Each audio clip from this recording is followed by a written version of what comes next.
मलाई हटाउन नदिनुहोस् मेरो नजरहरू। हे येशू तपाईको महिमित मुहारबाट मलाई हटाउन नदिनुहोस् मेरो नजरहरू। हे येशू तपाईको महिमित मुहारबाट म त दिनभरि तपाईलाई प्रसन्न पार्न चाहन्छु। तपाईको उपस्थितिमा जिएर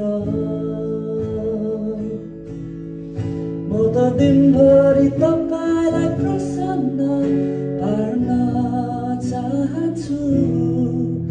तपाईको उपस्थितिमा जिएर मेरो हृदयमा ल्याउँछु गहिरो तृष्णा। प्रभु तपाईको